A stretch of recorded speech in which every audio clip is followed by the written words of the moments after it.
Ini penting banget. Kenapa tadi banyak yang kena pinjol dan segala macam? Melakukan itu tiba-tiba kan nggak pernah minjem uang secara online gitu, tiba-tiba udah 100 juta gitu. Nah pertanyaannya adalah kita boleh nggak sih sebetulnya menggunakan pinjol gitu ya?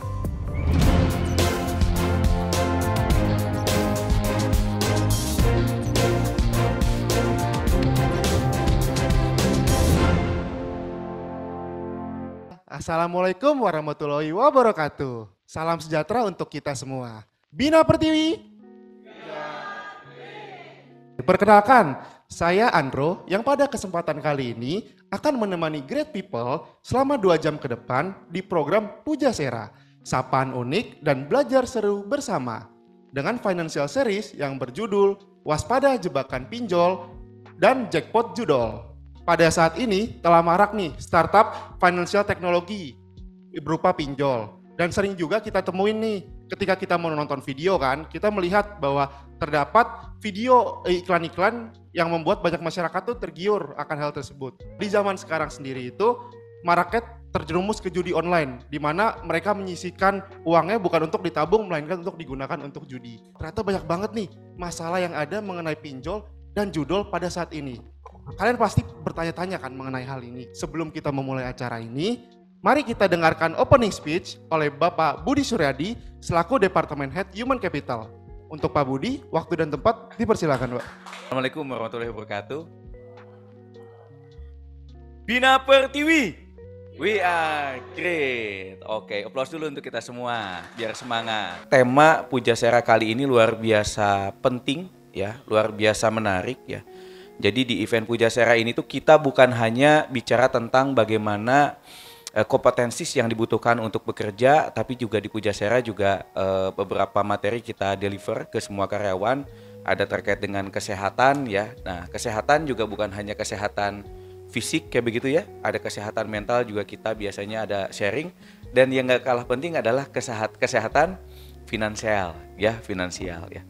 Jadi tema ini nanti akan di-share oleh Mbak Margrita. Thank you Mbak Margrita sudah hadir. Teman-teman, kalau kita ngelihat berita beberapa waktu ke belakang terkait dengan kasus yang diakibatkan oleh pinjol, oleh judi online, itu luar biasa ngeri ya. Sampai rela, sampai berani bukan rela ya, melakukan pembunuhan kalau nggak salah ya. Melakukan pembunuhan karena mau ngambil uang temennya untuk bayar atau untuk ikut judi online ya. Beberapa case sempat ada gitu ya, dan ini luar biasa juga berpengaruh terhadap organisasi ya, baik terhadap si karyawan itu sendiri karena terganggu ya. Kebayang ya teman-teman, pernah ada yang dapetin blasting dari debt kolektornya pinjaman online? Pernah? Kayak gimana bentuknya? Tidak sopan, sangat tidak sopan kayak begitu, mengganggu dan lain sebagainya. Sehingga merusak mental, bisa jadi kita yang menerima ataupun si yang meminjam dan lain sebagainya kayak begitu. Nah pertanyaannya adalah kita boleh nggak sih sebetulnya menggunakan pinjol gitu ya? Kalau boleh, pinjol yang seperti apa dan penggunaannya untuk apa gitu ya? Nah nanti Mbak Margrita akan sharing ke kita semua sebetulnya kapan sih kita itu harus meminjam misalkan kayak begitu. Informasi di Kompas tanggal 23 November teman-teman. Di Kompas itu kalau teman-teman lihat di searching ya, sekitar 2,5 juta orang yang meminjam lewat aplikasi pinjaman online itu macet, gak bisa bayar. Nah 57% itu yang meminjam adalah anak muda di bawah usia 35 tahun. Jadi harapannya ini bisa memberikan awareness ya untuk lebih bijak lagi menggunakan aplikasi-aplikasi terutama pinjaman online dan lain sebagainya. Selamat menyimak, sekali lagi big applause untuk Mbak Margrita. Sekali lagi teman-teman ya, saya tutup. Assalamualaikum warahmatullahi wabarakatuh. Makasih banyak ya. Nah, untuk menjawab pertanyaan-pertanyaan yang tadi disampaikan sebelumnya dan menambah literasi keuangan kita, pada kesempatan kali ini kami sudah mengundang ahli yang berkompeten di bidang ini, yaitu Mbak Margrita Theo Joniska, CFP. Boleh tepuk tangan teman-teman terlebih dahulu. Halo. Oke. Selamat hari ini. Selamat sore. Selamat. sore. Nah, teman-teman Great People, Mbak Margarita ini telah memiliki sertifikasi CFP atau Certified Financial Planner. Sertifikasi ini merupakan sertifikasi perencana keuangan profesional yang berskala internasional dan paling terkemuka di dunia. Mbak Margarita ini juga merupakan praktisi financial planner, konsultan asuransi, edukator, serta content creator edukasi keuangan. Saat ini beliau telah menjadi financial consultant di rekadana.com. Dan Mbak Margarita ini juga telah menjadi pemateri di berbagai kegiatan, dan salah satunya ini Mbak Margarita tuh sebelumnya pernah sharing juga nih dengan kita sebelumnya di Smart Financial Planning for Financial Freedom, yaitu merupakan series pertama Financial Talk. Nah, tepuk tangan dulu dong teman-teman.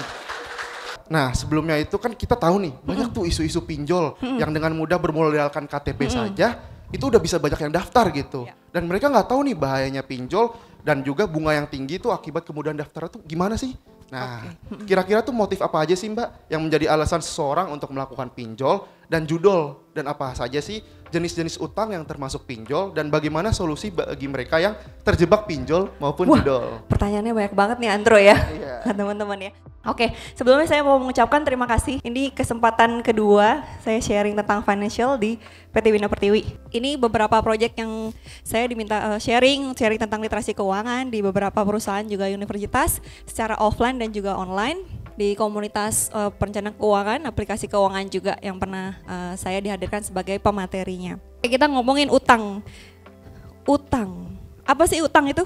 Utang adalah utang boleh nggak sih sebenarnya? Yuk kita bahas ya. Tadi bener ya, minjam ya. Minjam bisa uang atau minjam dari orang lain. Dan yang kedua, kewajiban membayar kembali apa yang sudah diterima. Jadi yang pertama, utang itu adalah uang yang dipinjam dari orang lain, dari KBBI ya. Yang kedua adalah kewajiban membayar kembali apa yang sudah diterima. Jadi ada kata dipinjam dan wajib dikembalikan. Utang adalah pinjaman tanggung jawab yang wajib atas transaksi pembelian suatu barang atau jasa secara kredit dan harus dibayar dalam jangka waktu tertentu. Kita wajib bayar. Jadi utang itu wajib. Oke, utang itu gimana sih dalam piramida keuangan? Ada yang tahu tentang piramida keuangan? Utang dalam piramida keuangan nih. Piramida keuangan nih yang pertama adalah kebutuhan dasar. Yang pertama kebutuhan dasar. Nah, itu ada sandang, pangan, papan, ada cash flow, ada dana darurat dan dana pendidikan juga, sama untuk pelunasan hutang. Jadi pelunasan itu ada masuk di fondasi yang pertama atau kebutuhan dasar. Dan itu maksimal utang itu maksimal di 30% dari income kita dari perencanaan keuangan. Setelah udah selesai semua kebutuhan dasarnya, baru kita bisa mikirkan namanya risk management, masuk ke proteksi. Ada BPJS, ada asuransi kesehatan, asuransi jiwa. Baru selanjutnya masuk ke aset keuangan seperti investasi ya, deposito, obligasi, reksadana gitu. Terus baru ke aset real kayak logam mulia, properti, mobil, kendaraan, seperti itu ya. Baru nanti kita pikirkan tentang pendistribusian waris. Jadi kalau misalnya di kebutuhan dasarnya ini belum terpenuhi semua, kita belum bisa naik ke level selanjutnya. Jangan sampai salah nih step-stepnya. Belum punya dana darurat, udah mau investasi, apalagi investasinya yang lagi ngetop kemarin di kripto ya. Nah itu jangan sampai salah, karena fondasinya harus kuat dulu, kalau enggak nanti piramidanya berantakan. Oke, nah utang itu ada utang apa aja sih? Utang itu ada dua, ada utang baik, ada utang jahat. Utang baik itu utang yang produktif. Utang yang produktif itu yang bisa membuat kita kaya atau membawa keberuntungan. Nah terus utang yang baik atau produktif adalah utang yang bisa membantu kita menghasilkan pendapatan lagi atau passive income lagi ya, memberikan kekayaan bersih yang kita miliki jadi bertambah. Itu kalau utang yang baik ya. Tapi kalau misalnya utang yang jahat itu biasanya utang konsumtif. Utang konsumtif itu bisa bikin miskin ya. Utang yang konsumtif itu bisa membuat miskin, membuat uang hilang dari rekening. Jadi kita kadang menggunakannya untuk barang-barang yang nilainya terus menurun di masa depan. Nah ini contoh-contohnya ya. Beli mobil pribadi, beli pakaian tas branded, mungkin ada yang utang kartu kredit, untuk pinjol jalan-jalan, untuk peleter nonton konser, yang sifatnya lebih konsumtif.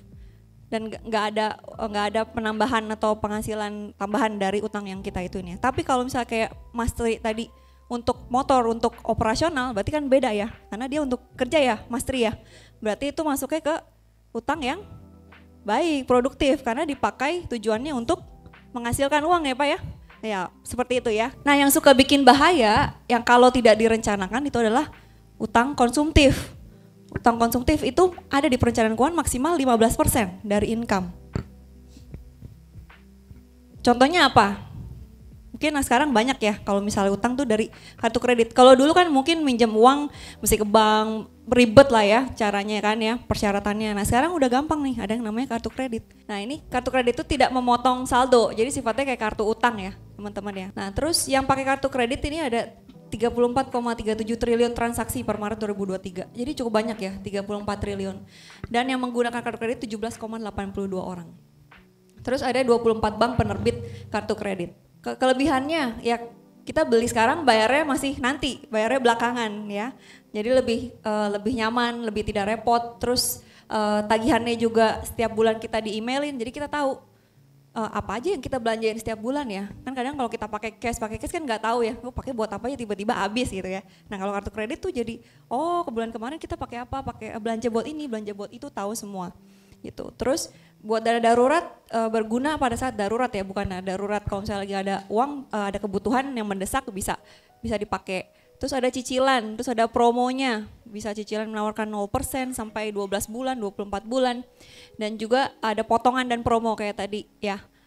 Terus untuk poin juga bisa dapat poin, bisa dapat mileage. Dan juga ini bisa untuk membangun skor kredit kita. Skor kredit kita, riwayat kita berhutang, itu nanti bisa kelihatan juga di kartu kredit. Ya apakah ini kalau ngutang ini kita bisa bayar terus apa enggak ya. Tapi kekurangannya itu ada minimum transaksi di merchant, nggak bisa kita semua pakai kredit, mungkin minimum ada 100.000 ya. Terus ada biaya tambahan, ada bunga, ada biaya keterlambatan, ada biaya admin, ya ada biaya tagihan, ada biaya notifikasi, banyak nanti kita bisa di belakangnya. Terus godaan belanja jadi lebih besar karena jadi kayak merasa oh punya ada kartu utang nih gitu kan. Terus resiko pengeluaran membengkak sama kayak tadi ya. Terus bisa terlilit hutang jika tidak dipakai dengan bijak. Nah kalau misal kita nggak mampu untuk membayar, kita biarkan bulan depan lagi, pasti jadinya makin lama makin membengkak hutangnya. Jangan sampai seperti itu. Terus ada annual fee, terus juga kekurangannya jadi sering ditelepon-teleponin sama si telemarketingnya. Nah terus sama skornya, kalau sampai ada hutang yang nyangkut, itu bisa masuk ke BI checking kita. Syaratnya seperti ini, minimal 21 tahun, punya KTP, terus punya penghasilan bersih minimal 3 juta, terus ada punya NPWP, ada slip gaji, buku tabungan, dan dilihat mutasi rekening 3 bulan terakhir. Jadi ini untuk persyaratannya lumayan ya, ada butuh persyaratan untuk bisa apply kartu kredit. Terus ini biaya-biayanya nih yang mesti ditahu nih, ada annual fee, ada monthly fee, ada biaya keterlambatan 1% dari nilai tagihan, ada biaya bunga 2%, dari nilai tagihannya per bulan. Jadi kalau sampai nggak dibayar nih, kita kena bunga terus nih 2% per bulan. Dan ada biaya over limit, ada biaya cetak tagihan, biaya transaksi falas, biaya pembatalan cicilan, biaya tarik tunai juga tuh kalau ada yang suka gestun, itu bunganya lebih tinggi, 4-7%.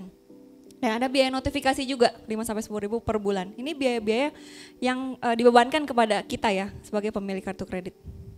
Nah terus yang kedua setelah itu apa lagi? Ada namanya pay letter. Nah ini pay letter juga salah satu kemudahan layanan untuk peminjaman dana ya, pay letter. Lebih kayak kita belinya sekarang bayarnya nanti gitu, buy now pay letter gitu ya. Dan ada 26,14 triliun transaksi yang menggunakan pay letter, jadi cukup banyak ya. Terus 48% warga Indonesia pakai pay letter, nggak ada di sini ya. Pastinya dari 48% nggak ada ya di sini ya. Terus 50% yang pakai memang usia 20-30 tahun lah, mungkin Gen Z-an ya yang pakai ya. Terus nah, outstanding-nya yang pakai pay letter itu banyak yang tertunggak per April 2023 itu sampai 3,2 triliun. Itu jumlah pay letter yang nunggak. Jadi belum dibayar nih. Udah dipakai tapi belum dibayar. Hutangnya belum dilunasin. Ini cukup besar banget ya, 3,2 T ya. Syaratnya ini lebih gampang, di usia 18 tahun, terus maksimal 65, tinggal punya akun e-commerce-nya aja ya. E-commerce-nya yang aktif 3 bulan, terus tinggal foto KTP, foto selfie. Nggak perlu slip gaji kayak tadi, nggak dilihat mutasi rekening juga. Jadi syaratnya jauh lebih mudah kalau untuk pay letter. Tapi ada biaya juga, biaya bunganya 2-4% per bulan dan ada denda keterlambatan 5% per bulan. Nah terus yang ketiga ada juga untuk layanan pinjaman untuk berhutang itu namanya P2P lending. Itu salah satu fintech ya. Nah, P2P lending atau istilahnya peer-to-peer lending ini salah satu fintech ya, financial technology, layanan peminjaman uang. Ini ada aturannya juga di OJK ya. Dan ini layanan ini mempertemukan antara yang punya uang nih mau diapain nih ya, mau dapat keuntungan nih ya, sama yang butuh uang. Ya, jadi dia mempertemukan itu. Nah, yang butuh uang itu bisa buat apapun. Kayak tadi Mas Anan bilang misalnya buat usaha, buat apapun bisa. Sama satu lagi yang punya uang. Jadi dipertemukan ini. Nih ya, P2P lending ini mempertemukan langsung ya antara si yang punya uang, kreditur sama si debitur yang minjem uang. Kalau yang punya uang dia pengen dapat keuntungan lebih dari dia meminjamkan dananya, ya kan? Duitnya nganggur nih, mau diinvest, ya udah taruh di P2P lending, nanti dia dapat bunga returnnya setiap bulannya. Begitu juga yang butuh uang nggak bisa memenuhi persyaratan bank ya. Nah, ini ketemu di P2P lending, syaratnya lebih mudah, prosesnya juga lebih cepat. Platform fintech P2P lending yang ada di Indo ya, yang diawasi oleh OJK. Jadi ini fintech yang memang baru awal-awal ini ya. Dari dulu sih sudah ada, cuman sekarang makin banyak nih ya dengan kemajuan teknologi. Skemanya seperti ini yang tadi saya sempat mention sebelumnya. Jadi ada ini platform ya, P2P lending itu platform. P2P itu adalah platform, jadi dari handphone, ya kan? Kayak tadi Kredivo lah, Easy Cash dan segala macam. Itu mempertemukan kalau kita punya duit, kita itu adalah lenders yang sebelah sini. Dia punya duit, kita daftar di P2P lending. Nah, terus ada juga yang butuh uang nih, yang peminjam juga daftar di P2P lending. Nanti mereka terikat dalam satu loan agreement atau kontrak peminjaman. Nah, nanti si lenders ini dengan dia ngasih dana tadi, dia akan mendapat ini pokoknya dikembalikan dan bunga pinjaman. Sedangkan yang peminjam dia kan minjam dana, dia pakai misalnya untuk tadi kan ingat ya utang yang produktif dia untuk buat usaha misalnya, dia buat usaha lah akhirnya dapat. Tapi dipertemukannya di P2P lending tadi. Nextnya ya, nah syarat P2P lending juga usia minimal 17 tahun udah punya KTP, registrasi di platform P2P, punya pekerjaan atau usaha, foto KTP, foto selfie dan slip gaji. Ini juga butuh slip gaji. Nah, cuman perlu diperhatikan dia ada biaya bunga 0,4% per hari. Denda terlambat maksimal 100% dari pokok. Ada biaya platform juga 3-5%. Jadi semua layanan peminjaman atau peminjaman dana ini pasti ada biayanya dan ada bunganya. Jadi kalau kita mau minjam harus ingat ya, kita mampu bayar pokok cicilannya apa enggak, plus sama bunganya, plus sama dendanya. Jadi bukan cuma yang dihitung pokoknya aja, pinjam misalnya 1 juta cuman pokoknya misalnya 200 ribu, enggak, kita harus hitung sama bunganya dan segala macam. Nah, terus bedanya apa P2P lending sama si pinjol? Nah, ini sama-sama layanan peminjaman dana secara online. Tapi bedanya di sumber dananya. Kalau misalnya P2P lending kan tadi dari kumpulan orang ya, orang-orang itu yang punya dana, dia daftar ya. Kalau misalnya si pinjol itu dia bisa dari perseorangan atau perusahaan memang yang dikelola sendiri. Nah, inilah kita masuk ke yang waspada jebakan pinjol. Coba kita lihat videonya ya. Dasar ya Anda ya, banyak ngomong. Saya konfirmasi baik-baik dari awal.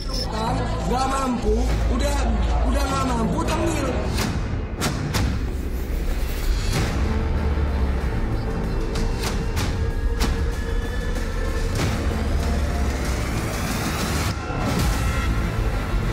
Ancaman debt kolektor pinjaman online bukan pertama kali terjadi. Tidak hanya pada peminjam saja, teror bahkan juga dilakukan pada orang sekitar peminjam. Kondisi saya pun diintimidasi terus gitu. Saya sempat bunuh diri. Setelah kami telusuri, ternyata mereka juga meminjam lebih dari 10 fintech sekaligus. Beli data entah dari kartu kredit, perbankan. Utang bayar loh, utang. Oke, kira-kira pinjol itu kemudahan atau jebakan? Kak Vika. Kalau menurut aku pinjol itu bukan kemudahan tapi lebih ke kejebakan sih. Karena dari pinjol itu malah membuat kesusahan orang yang minjem juga kan, Mbak. Itu sih sebenarnya. Jadi kayak malah terlilit dengan kesulitannya sendiri gitu. Oke, jadi pinjaman online sebenarnya tujuannya untuk memberikan kemudahan sebenarnya. Kemudahan yang untuk yang membutuhkan dana tadi ya, Mas Anfas ya. Jadi kalau butuh dana tuh jadi lebih mudah, lebih gampang dapatnya, lebih cepet, nggak ribet gitu kan. Tapi ya ada bahayanya kayak tadi nanti kita lihat di belakang ya. Ini kan tujuannya sebenarnya baik karena fintech dibuat sebenarnya untuk mempermudah kita melakukan transaksi finansial, meningkatkan inklusi keuangan juga lebih cepat. Ini ya di sini, pinjaman dilakukan secara online, baik itu melalui aplikasi atau website tanpa perlu menyertakan jaminan atau aset. Prosesnya cepat, mudah, dan aman. Terus ada 13,3 juta peminjam di seluruh Indonesia. Jadi yang pakai si P2P ini, pinjol ini adalah 13,3 juta. Total dananya 20,5 triliun per Agustus 2023 ya. Dan ada 101 perusahaan pinjol yang terdaftar di OJK. Ini yang legal. Nah terus jenis pinjol, ini ada dana tunai, ini yang langsung dikasih cash kayak tadi yang tadi Mas Arief bilang ya, mau kasih berapa gitu, itu dana tunai, terserah mau diapain aja kebutuhannya. Terus yang cicilan tanpa kartu kredit, ini yang untuk barang elektronik, ada dana usaha, pinjaman online khususnya untuk pembiayaan usaha atau UMKM. Nah ini jenis-jenis pinjolnya. Hati-hati, pinjol itu ada yang legal, ada yang ilegal. Kalau yang legal kita lihat dari 3 poin utama nih aja ya. Yang pertama harus dilihat adalah pinjol yang legal itu transparan. Transparan untuk tingkat bunga pinjaman, denda dan biaya keterlambatannya itu sudah tertulis jelas. Jadi bunganya maksimal 0,4% per hari, total biaya dan denda maksimal 100% pokok pinjaman. Ini transparan kalau yang legal. Terus yang kedua, dia tuh harus tahu wajib mengetahui tujuan peminjaman dan meminta dokumen untuk verifikasi kebutuhan atau untuk skor kredit ya. Menentukan kita ini layak gak dikasih pinjaman. Jadi ada verifikasinya. Yang ketiga, dia berizin dan diawasi oleh OJK. Ada perlindungan konsumennya. Kalau sampai nanti kita ada bermasalah, kita ada perlindungan konsumennya. Nah, tapi yang kita harus hati-hati adalah pinjol ilegal. Pinjol ilegal itu dia tidak transparan tentang tingkat bunga pinjaman tuh nggak tahu berapa. Ya, dia biasanya lebih gampang tuh, tapi nggak tahu berapa dendanya dan segala macam. Dan dia sangat mudah cair tanpa verifikasi. Tinggal daftar aja, udah langsung cair dananya. Itu malah mesti kita curiga yang seperti itu ya. Terus tidak terdaftar di OJK, tidak ada regulator khusus, tidak ada perlindungan konsumennya. Banyak tuh link-link di Instagram, Facebook dan segala macam, banyak sekali yang ilegal nih. Jadi benar-benar harus hati-hati. Cara cek pinjol itu legal apa enggak, masuk aja ke OJK, situsnya OJK ya. Bisa dicek di situ, bisa di search namanya, misalnya namanya apa gitu ya, kita cek gitu. Terus apakah dia terdaftar apa enggak bisa kelihatan di situ. Atau mungkin bisa tanya juga melalui WhatsApp OJK, ada nomornya ya di situ, atau bisa telepon ke hotline OJK di 157 atau email di ojk@konsumen@ojk.go.id. Ini untuk pengecekan, jadi jangan langsung percaya kalau misalnya diterima. Terus beberapa pinjol yang legal, ini ada contohnya beberapa yang memang terdaftar di OJK. Baik lagi ini bukan rekomendasi ya, ini cuman informasi aja, edukasi. Nah resiko dan bahaya pinjol apa? Mudah, dia sangat mudah, tapi bisa menjebak, betul. Jadi kemudahan yang bisa menjebak ya. Oke. Peminjam bisa langsung ketemu dengan si pinjolnya tanpa bertemu langsung, bisa melalui online. Jadi langsung prosesnya cepet banget, kita lagi di mana itu di mana bisa langsung dapat duitnya, langsung cair. Makanya sebelum minjem kita harus benar-benar pikir ulang nih, apakah benar-benar perlu dananya, apakah bisa menyesuaikan keluarga nantinya. Jadi sebelum minjem tuh harus mikir dulu, jangan langsung pinjam-pinjam aja karena pikir gitu ya. Kita harus pikir panjang. Terus pinjaman online tuh memang mudah cair. Dananya mudah cair, tapi dia cepat ditagih dan bunganya sangat tinggi. Itu yang banyak kan bisa mencekik gitu. Tadi si Mbak Vika ya bilangnya seperti itu ya. Nah terus ini perbandingannya karena bisa mencekik nih, bunga dan biaya pinjolnya mencekik. Lihat di sini ya, untuk fintech pinjaman online tuh bunganya 24% per bulan. Per bulan loh itu. Dan bank umum kartu kredit ya cuman tadi 2%-an ya per bulan ya. Multifinance tuh kredit mobil 0,5% per bulan. Bank umum tuh KTA 1-2% per bulan. Nah ini jadi sangat mencekik sekali kalau kita sampai nggak bisa bayar. Dan bunga berbunga ya nanti. Dan terus biaya adminnya juga 20-40% loh. Jadi selain bunganya tinggi, ada biaya adminnya tinggi, ada biaya keterlambatannya dan segala macam, banyak banget biaya-biayanya. Jadi sangat hati-hati ya, apalagi pinjol yang ilegal. Terus kita bisa cek nih di simulasi kreditnya, mungkin bisa cek deh teman-teman ya. Di simulasikredit.com ini berapa sih kalau misalnya kita pinjam duit, itu yang kita mesti bayar berapa? Mungkin dia bilang bunganya 1% per hari. Tapi itu bukan bunga efektif, bunga efektifnya bisa lebih. Pelunasan terlambat 10 hari. Kita pilih yang kalkulasi, mungkin bisa sambil dibuka ya, biar tahu teman-teman. Ini pinjaman awalnya 3 juta. Bunga pinjamannya tadi 1% per hari ya, itu jadi 1 juta. Bunganya udah 1 juta. Biaya administrasinya 600.000. Ada biaya keterlambatan 60.000. Ada denda keterlambatan 150.000. Terus ada juga biaya penagihan 485.000. Jadi total yang dibayar harus 5,3 juta. Pinjamnya 3 juta, harus bayarnya 5,3 juta. Jadi bunga pinjamannya tadi sebenarnya bunga efektifnya adalah 2,6% per hari. Sebenarnya ini, biarpun dia bilang misalnya 1%, 0,4%, sebenarnya ada bunga efektifnya. Bunga sebenarnya tuh nggak segitu. Itu yang harus hati-hati ya teman-teman kalau kita mau melakukan pinjaman online tadi ya. Nah terus hati-hati juga efeknya apa, bahayanya. Kalau sampai kita punya hutang dan nyangkut, entah itu di fintech, tadi pay letter, tadi di kartu kredit, di P2P, di pinjol, itu bisa masuk loh ke BI checking. Sekarang namanya Slick ya. 5 orang fresh grad di tempatku kerja, kelimanya nggak ada yang lolos karena BI checking call 5.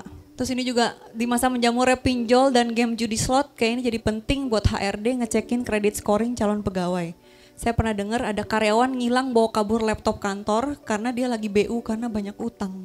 Ini kan bahaya banget ya teman-teman ya, karena punya utang jadinya nekat. Jadi kriminal ya. Terus ngeceknya di mana? Itu Slick ya namanya, Sistem Layanan Informasi Keuangan atau dulu kita kenal BI Checking. Itu history kredit kita sebagai peminjam itu kolektibilitasnya seperti apa itu kelihatan. Itu standarnya dari call 1 sampai call 5. Call 1 tuh yang lancar terus kreditnya, itu statusnya.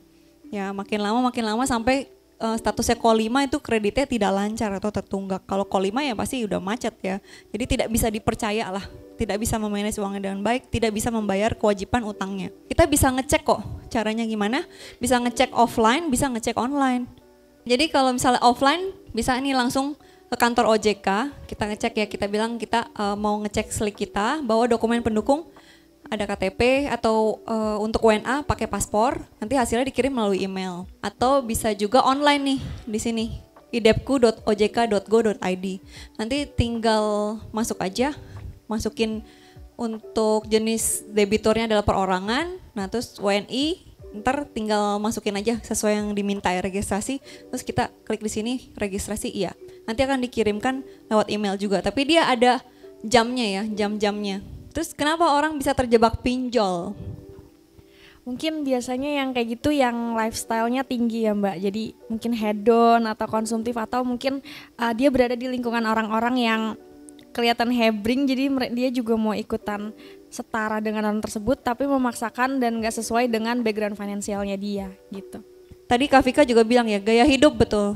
Gaya hidup yang pertama tuh bikin orang terjerat pinjol karena ikutin gaya hidup. Di Instagram kita lihat setiap hari, teman mungkin jalan-jalan, teman mungkin nonton konser, kitanya enggak gitu. Kemarin Coldplay ya pada ikutan war ticket, ya itu gaya hidup ya, mungkin dia bisa gitu kok. Kalau kita belum bisa ya jangan langsung tergiur pinjol ya.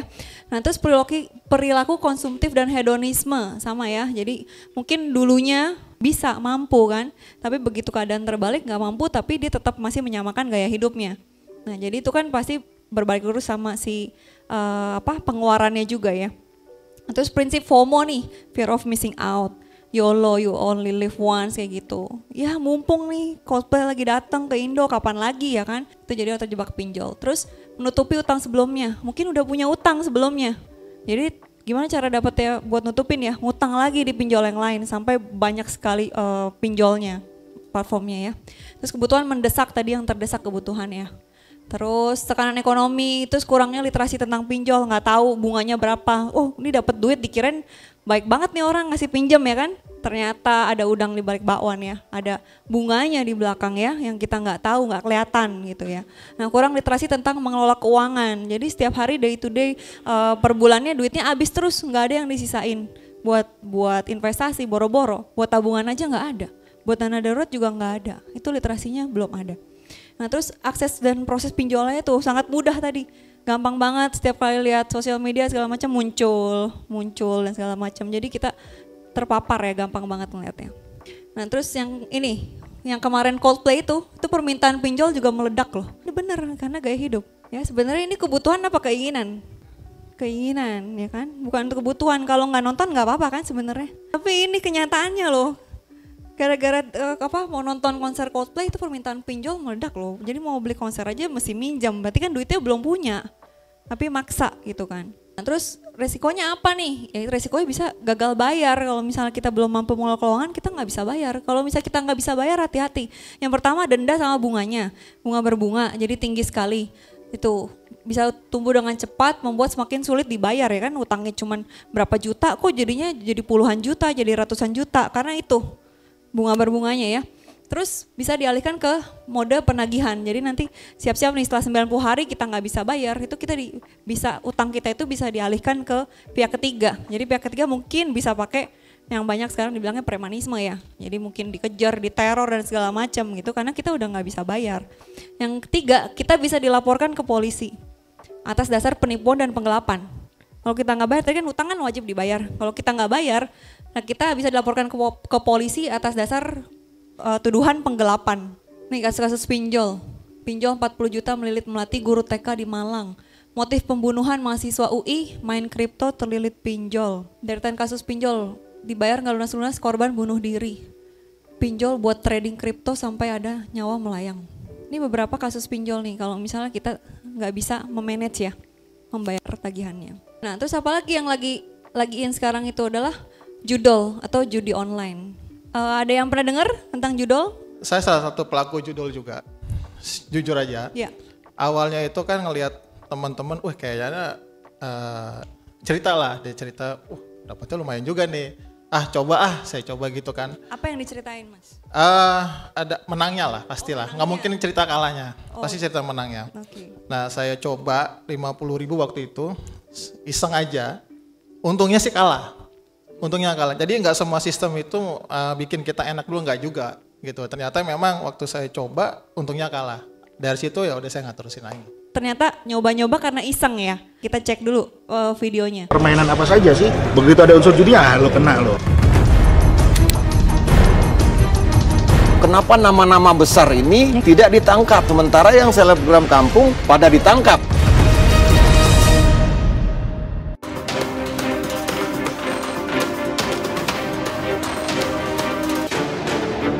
Senang banget dikasih ruang untuk klarifikasi. Saya ingin mengupas bagaimana slot alias judi online, fakta di baliknya. Saya akan menuju ke seseorang yang saya temui, ia merupakan admin atau pengatur judi online ini. Ngapain itu admin? Kalau admin itu memang tugasnya hanya mengajak player atau pemain deposit di situs kita. Depositnya berapa banyak?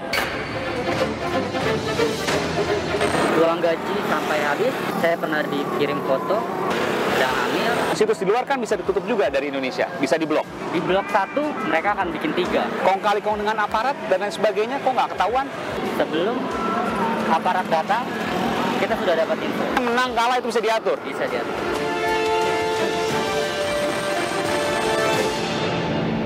Tadi dengar ya dia bilang ya, menang kalah bisa diatur ya. Nah ini kenaikan transaksi judi online. Udah tahu menang kalah bisa diatur, tapi lihat deh pemain judi online ya. Dari tahun 2017 sampai 2023 sekarang. Nambah terus ya. Jadi pada tahu gak sih itu sebenarnya kalah menangnya bisa diatur? Jumlah transaksi judi online di Indonesia itu udah 200 triliun. Ini mengalahkan yang tadi yang kartu kredit, pay letter, P2P, pinjol. 200 triliun ini jumlah transaksi yang masuk tadi nih. Jumlah pemainnya 2,7 juta orang. Terus 77% pemain mulai dengan modal di bawah 100.000, betul. Jadi mulai 50.000 ya, paling banyak juga 100.000. Dan kebanyakan yang main adalah masyarakat berpenghasilan rendah, seperti pelajar, mahasiswa ya, belum ada penghasilan ya. Terus buruh, ibu rumah tangga, petani dan pegawai swasta. Ini, jadi memang targetnya memang sengaja level menengah ke bawah, memakai uang atau barang berharga sebagai taruhan ya. Seperti main dadu dan segala macam. Sebenarnya ini udah dari dulu, judi itu sebenarnya dari dulu ya, judi online tuh udah banyak dari dulu. Cuma ini sekarang lagi in lagi karena makin banyak perkembangan teknologi dan segala macam. Ya, jadi bedanya kalau judi online tuh ada taruhannya, dia taruh deposit ya kan. Kalau misalnya game online tuh enggak mainan aja, mungkin ada taruh buat beli game, buat beli peralatan di game segala macam, tapi bukan untuk taruhan gitu ya. Nah bentuk-bentuk judi online ya, mungkin yang familiar kalau lewat di sosial medianya ada poker online, togel online, kasino online, judi bola, judi slot ya. Ini beberapa ya. Ini buat info aja ya teman-teman ya, baik lagi ya, bukan rekomendasi ya. Terus apa yang menyebabkan orang berjudi? Nah mungkin segi sosial ekonominya, dia ada keinginan pengen dapat uang tuh cepet. Dari temennya yang diceritain bagusnya doang kan, menangnya doang ya. Kalahnya nggak diceritain. Ya nggak diceritain ya. Jadi ini bisa dapat cepet nih duitnya, langsung tertarik, bikin orang tertarik. Nah terus pengaruh lingkungan, diajak teman, sama juga kayak Mas Irwan ya, lihat temennya dulu situasional gitu, pengen ikutan. Terus belajar dari pengalaman, Mungkin dulu pernah iseng-iseng cuman buat fun, having fun aja. Pernah gitu menang, terus dia mulai coba lagi. Terus probabilitas merasa kayak ada peluang nih untuk menang. Masa sih gue gak bisa menang gitu kan. Nah terus merasa punya keterampilan, keahlian untuk menang. Begitu main beberapa kali, ternyata kayaknya bisa nih, gue udah tahu celahnya. Padahal tadi kita udah tahu ya, semua settingan diatur. Terus belum lagi marketingnya masif dan agresif nih, di mana-mana. Dia pakai SEO juga, kalau kita ketik judi slot tuh langsung muncul, banyak banget langsung muncul. Dia pakai teknologi juga ya. Terus iklan di medsosnya, berbagai medsos, dari Instagram lah, Twitter lah. Terus juga promo internalnya banyak banget, dikasih bonus harian, dikasih bonus mingguan, bulanan, referral, banyak banget bonusnya. Terus dia pakai juga influencer artis ya, mungkin beberapa juga tahu ya kasusnya ya. Terus iklannya tuh bisa dilihat ya, warna-warnanya juga menarik. Kalau yang main tuh bilang warna-warnanya warna-warna menguntungkan, warna-warna hoki katanya, pakai merah, pakai kuning gitu. Terus wordingnya juga ya, wordingnya itu bener-bener menarik banget. Terus dia bilang bisa langsung menang, padahal Mas Irwan aja langsung kalah ya. Berarti nggak bener ya. Terus ada cashback, ada garansi kalah 100% dibilangnya. Menang kalah dapat bonus, referral seumur hidup, terus paling gacor. Nah ini nih yang bikin orang tergiur adalah minimal deposit cuman 10.000 buat bisa main. Terus tidak ada minimum usia pemain, jadi nggak ditanyain tuh usianya berapa, KTP berapa enggak. Jadi di bawah 17 tahun pun belum punya KTP udah bisa ikutan main. Jadi kita udah tahu tadi adalah semua pemain akan dibuat rugi karena menang kalah bisa diatur atau settingan bandar. Jadi teman-teman jangan sampai pernah coba ini, kalau sekali ketagihan tuh bisa jadi kecanduan, itu yang bahaya. Ya, judi online sangat berbahaya. Kenapa? Pertama karena menyebabkan kecanduan. Sekali dikasih menang dia top up pasti lebih lagi. Terus meningkatkan aksi kriminal. Kalau misalnya dia udah candu itu pasti segala cara pasti dipakai. Jadi dia pasti gelap mata ya. Bisa tadi pembunuhan dan segala macam, kasusnya nanti ada di belakang. Terus resiko cybercrime itu pencurian data pribadi dan rekening pemain, itu hati-hati juga. Jadi kita gampang ngasih informasi pribadi kita ya, bisa kesebar di mana-mana. Terus mengganggu kondisi keuangan. Ini bisa jual aset kalau sampai rugi terus nggak menang-menang, duitnya nggak ada buat bayar, lama-lama kita harus jual aset buat lunasin utang. Terus bisa gangguan kesehatan mental, ini juga bahaya ya. Bisa membuat stres, depresi, karena kepikiran utang terus ya, harus bayar utangnya, harus bayar utang judol, utang pinjol. Terus kerjaan juga pasti kinerjanya pasti turun, karena nggak kepikiran. Resiko bisa dipecat loh nanti kalau misalnya kita nggak fokus untuk kerjaannya. Terus pemerintah juga sudah melarang keras judi online, hukumannya penjara dan denda. Jadi yang mau main nih judi online hati-hati ya, karena ada hukuman penjara dan denda nih, ada undang-undangnya. Terus ini di pasal 27 ayat 2 UU ITE itu maksimal 6 tahun penjara dan denda maksimalnya 1 miliar. Sampai ketahuan, dan ini berlaku untuk pemain dan juga yang perusahaannya ya, yang ngajakinnya. Contoh kasus judol nih, kecanduan judi online, karyawan gelapkan uang perusahaan 537 juta, 500 jutaan ya. Terus kuras tabungan bibinya puluhan juta, nekat curi cincin emas. Ini semua jadi kriminal semua. Nah terus gimana caranya supaya bisa lepas dari utang? Ya, yang pertama harus ingat ya, hitung total utang dulu. Kalau memang sudah ada utangnya ya kita hitung dulu totalnya, utangnya berapa aja, terus kita buat prioritasnya, mana yang mau kita selesaikan dahulu. Bisa dari bunganya yang paling tinggi atau mungkin dari yang jumlahnya yang paling kecil nih yang bisa kita bayarin dulu. Yang kedua, kurangi pengeluaran konsumtif dan gaya hidup. Pengeluaran konsumtif dan gaya hidup bukannya nggak boleh sama sekali ya, mau nongkrong, mau nonton konser boleh, tapi buatlah budgeting. Ketiga, ya cari penghasilan tambahan, kan udah tahu berarti pengeluarannya lebih besar dibanding pengeluaran. Jadi kita harus cari penghasilan tambahan. Dan penting juga harus punya tujuan keuangan dan rencana keuangan. Kalau nggak punya tujuan keuangan nih kalian akan bingung nih. Jadi ada duit lebih, iseng pakai jadinya.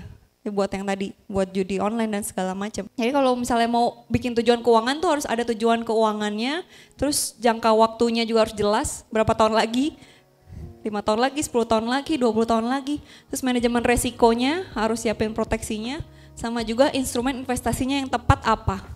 Jangan sampai salah instrumen investasinya. Kalau salah jadi ya nggak tercapai tujuan keuangannya. Keuangan ideal dan saya seperti apa? Nih apalagi kan setiap hari dapat gaji. Nanti akhir tahun dapat bonus kan? Dapat bonus ya. Nah lihat nih, kita harus punya keuangan yang sehat dan ideal. Patokannya seperti apa? Kalau misalnya dapat gaji setiap bulan, itu 10% langsung kita sisihin dulu untuk tabungan atau dana darurat. Terus 10% lagi untuk proteksi. Proteksi ya, bisa BPJS, asuransi kesehatan, asuransi sakit kritis, kecelakaan jiwa. Terus yang 30% baru untuk cicilan. Cicilan tuh maksimal 30% aja, baik yang produktif atau konsumtif. Konsumtif kan tadi 15%. Pokoknya total 30% dari gaji. Terus baru yang terakhir ya 50% buat konsumsi. Jadi udah ada alokasinya semua. Nah terus gimana caranya biar dapat seperti itu? Nah siklus keuangan yang menuju financial freedom seperti ini. Kalau kita punya penghasilan mungkin mulai dari umur Andro ya. Andro umur berapa sekarang? 21 tahun ya, mungkin baru di sini baru magang ya. Nanti kan bentar lagi punya penghasilan dong, berarti 2 tahun lagi. Nah jadi harus ada selisih antara si penghasilan garis yang kuning dengan garis yang merah. Penghasilan garis yang kuning dan pengeluaran garis yang merah. Ini idealnya, ini harus ada selisih ini. Selisihnya tujuannya buat apa? Buat mengumpulkan aset selama usia kita produktif. Ya usia produktif 23 sampai 56 nih. Ini kan standarnya ya. Nah selama kita masih usia produktif, kita harus ada selisih antara penghasilan dan pengeluaran. Ya, supaya untuk apa? Mencapai tujuan keuangan kita, yaitu mengumpulkan aset. Nah mengumpulkan aset juga ada yang namanya resiko. Kan kita pasti ada resiko, kadang sakit lah, kecelakaan, meninggal dunia, itu namanya resiko. Ya kan? Nah setelah itu, setelah usia produktif selesai, berarti kan masuk ke usia non produktif atau kita pensiun. Nah kalau pensiun kan kita udah bekerjanya udah nggak bisa kayak dulu pas waktu produktif kan, sudah terbatas semuanya ya. Ini saatnya kita menggunakan aset yang sudah kita kumpulkan waktu di usia produktif. Kalau kita tidak berhasil mengumpulkan aset selama kita masih usia produktif, mau nggak mau kita harus bekerja sampai usia pensiun kita. Kenapa tadi banyak yang kena pinjol dan segala macam? Karena nggak punya dana darurat. Kalau punya dana darurat, misalnya tadi mau nonton konser, dia nggak perlu pinjol. Karena udah ada dana daruratnya, pakai aja dulu. Kalau kurang misalnya kendaraannya mesti diservis, dia belum budgeting, ada dana darurat, pakai aja dulu. Nggak perlu minjem orang lain, jadi ngambil mungkin dia buat anaknya dan segala macam, jadi kita pakai dulu. Mungkin oh ini masih buat anak gua, masih pendidikan masih lama, lu pakai dulu. Kan mengganggu dia juga, jadi mengganggu teman-teman kita, saudara kita juga. Kalau kita siapin sendiri masing-masing, itu pasti akan jauh lebih aman. Terhindar juga dari yang namanya pinjol dan segala macam, karena udah lebih stabil. Ada kondisi pandemi kayak kemarin juga kan, mungkin ada yang kena pengurangan karyawan dan segala macam. Mungkin usahanya juga tiba-tiba jadi sepi sekali gitu kan, banyak banget kan. Berapa sih yang mesti dikumpulin? Kalau single itu minimal 3 bulan pengeluaran per bulannya. Kalau misal sudah menikah tuh minimal 6 bulan, 6 sampai 12 bulan lah. Kalau punya anak juga tuh, pokoknya satu orang itu 3 bulan harus disiapin ya, 3 bulan pengeluaran. Minimal 3 sampai 6 bulan pengeluaran kita per bulan tuh udah ada dananya. Jadi dikit-dikit nggak gampang ngutang gitu ya. Nah terus jadi boleh utang nggak? Boleh asal mampu bayar, betul. Sebenarnya boleh asal mampu bayar dan tidak mengganggu biaya kebutuhan yang lain, biaya pendidikan anak udah beres, biaya pensiun nanti cicilan udah ada, mau nanti KPR cicilannya juga udah aman. Mau nanti mau jalan-jalan, mau ajak orang tua ibadah udah ada, boleh. Dan pastikan pinjamnya di platform yang legal ya. Nah ini paling tips ya untuk terhindar dari pinjol ilegal.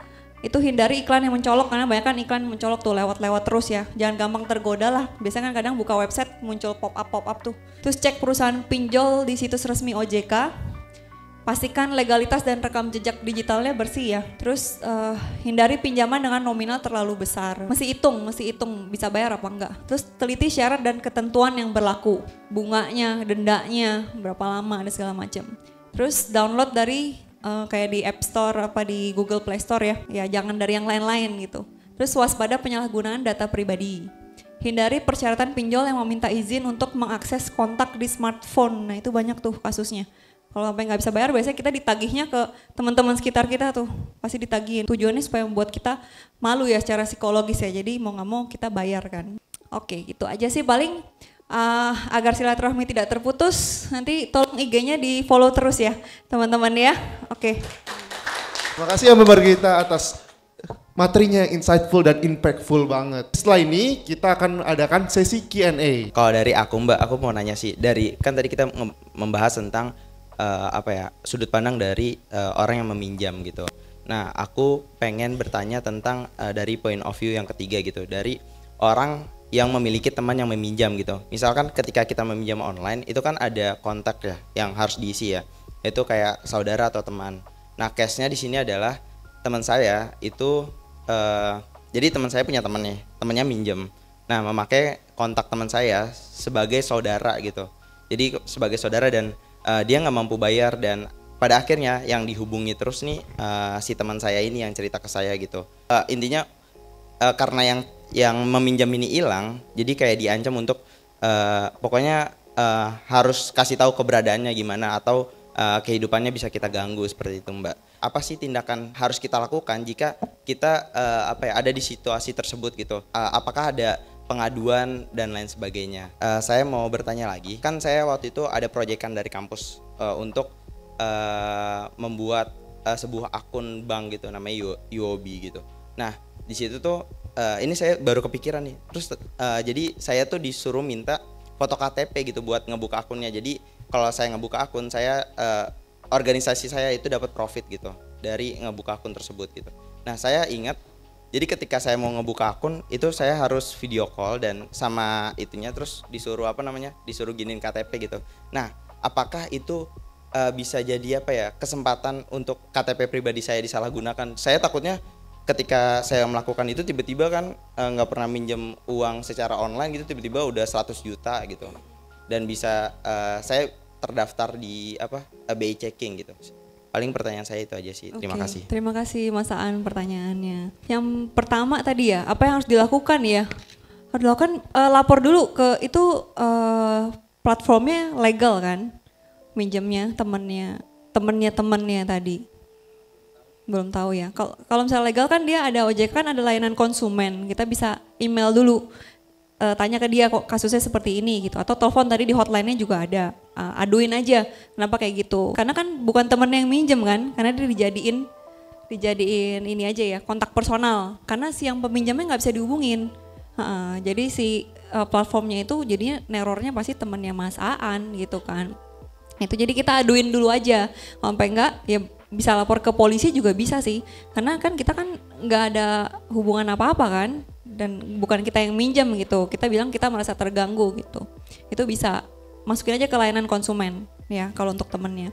Terus yang kedua itu sih sebenarnya sangat memungkinkan ya. Karena sekarang mudah banget ya, gampang ya. Tapi gini Mas, kalau misalnya memang untuk perbankan kan memang diperlukan SOP seperti itu ya kan. Memang dibutuhkan dokumen dan segala macam. Jadi ini ya pisau bermata dua, karena ya kita butuh kan misalnya untuk buatan rekening, memang kita butuh kartu tersebut. Tapi kalau kita kasih mungkin juga ada oknum, mungkin sekali ya, mungkin ini kan yang karyawannya atau segala macam kita nggak tahu kan, mungkin dia ada pinjol dan segala macam dia pakai, itu bisa aja terjadi, resiko pasti bisa terjadi gitu. Mungkin gini, salah satunya ada tipsnya ya, mungkin di KTP-nya itu kita tempelin misalnya untuk pembuatan kartu tadi, misalnya kartu bank apa gitu kan, atau diberikan kepada siapa, kita tulis aja tuh yang nggak nutupin gitu, tapi pas di foto ada, jadi kita tahu kalau misalnya sampai kesebar itu siapa yang nyebarin tuh waktu di mana. Nah itu kita bisa aduin. Tadi kita sudah mendengar penjelasan banyak ya, cuma kok nggak disinggung masalah dari pemerintah, terutama mungkin dari Kemeninfo segala macam. Ini kan kalau kita buka HP aja iklannya tuh ya tadi pinjol itu atau judi online tuh banyak sekali, dan itu tidak bisa mungkin di stop atau mungkin jangan diblok, jangan ada iklan-iklan seperti itu gitu. Karena saya aja yang umurnya baru 30 tahun kerja di BP tertarik gitu dengan tadi. Harusnya kan dari pemerintah supaya kita lihat korban-korban sudah banyak ya. Pengikutnya juga banyak, harusnya dia lebih insentif lagi untuk menutup itu gitu loh.